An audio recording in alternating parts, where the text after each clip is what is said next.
Thank you, PS for ICT, Engineer John Chanui, my friend, my brother, Secretary General of AFCFTA, Mr. Wamkele Mene, Stanley Kamanguya, our CEO at ICTA.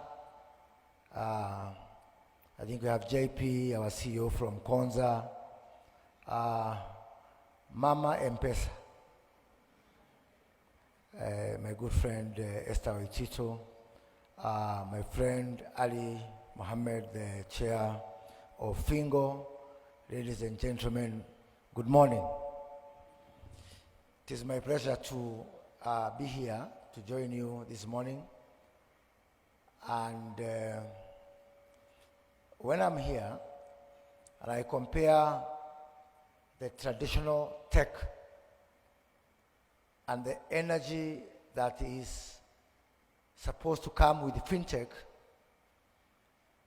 forgive me to say that the energy levels are quite low, and I would wish, because this is a fintech space which is supposed to be more energizing, ask you to be more lively and to enjoy either this session today and on the very least the few minutes that I'll speak to you.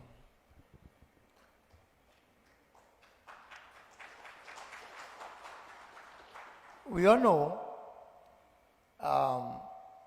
that technology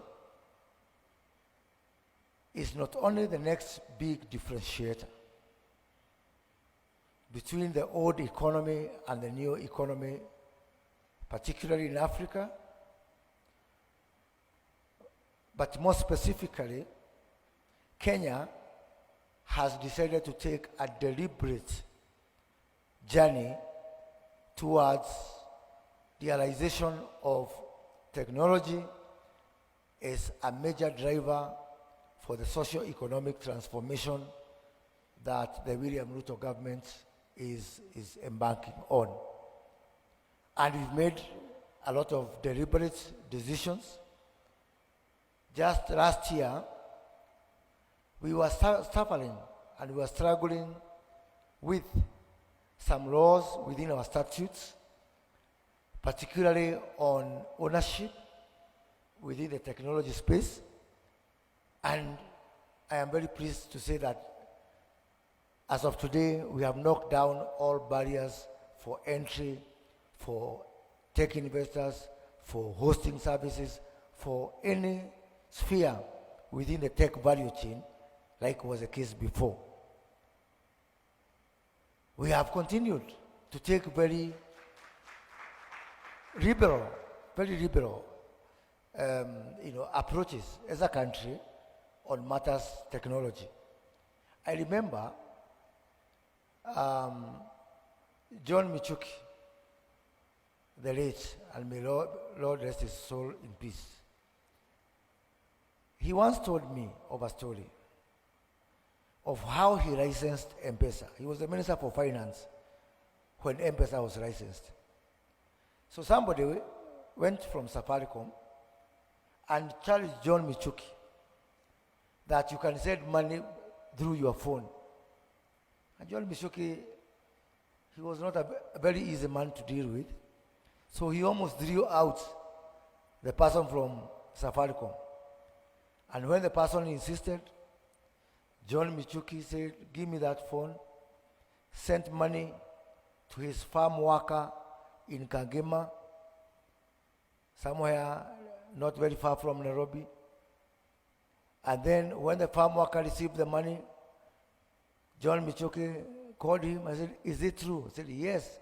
Have we even paid every other worker in this compound? And John Michuki said, bring that paper. And that's how he licensed M-Pesa.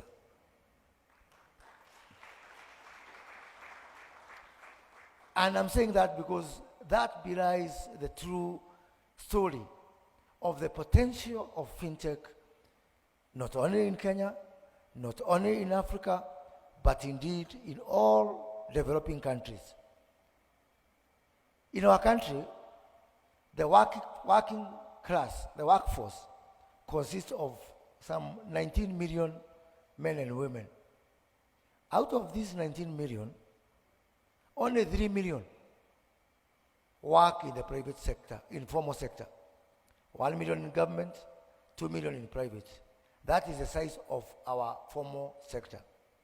16 million is the informal sector. And therein lies the future, the biggest potential for fintech in our country. Because for those 16 million people, me and you have an office where we report. But for those 16 million people, they report to an office known as fintech. That's where they live in. Be it in betting, be it in digital gigs, digital jobs, trying to make money, monetizing content. So name it. You'll find in our country some old lady who cannot speak English or Swahili, but they know how to use M-Pesa.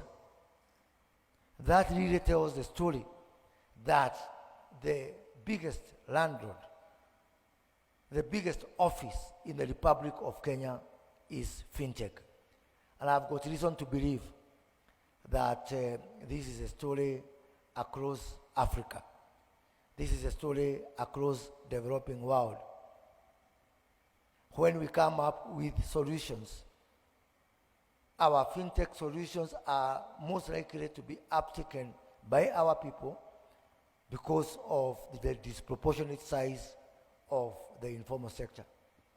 I was just telling somebody yesterday, much as whatever happened in Bangladesh, people have different opinion.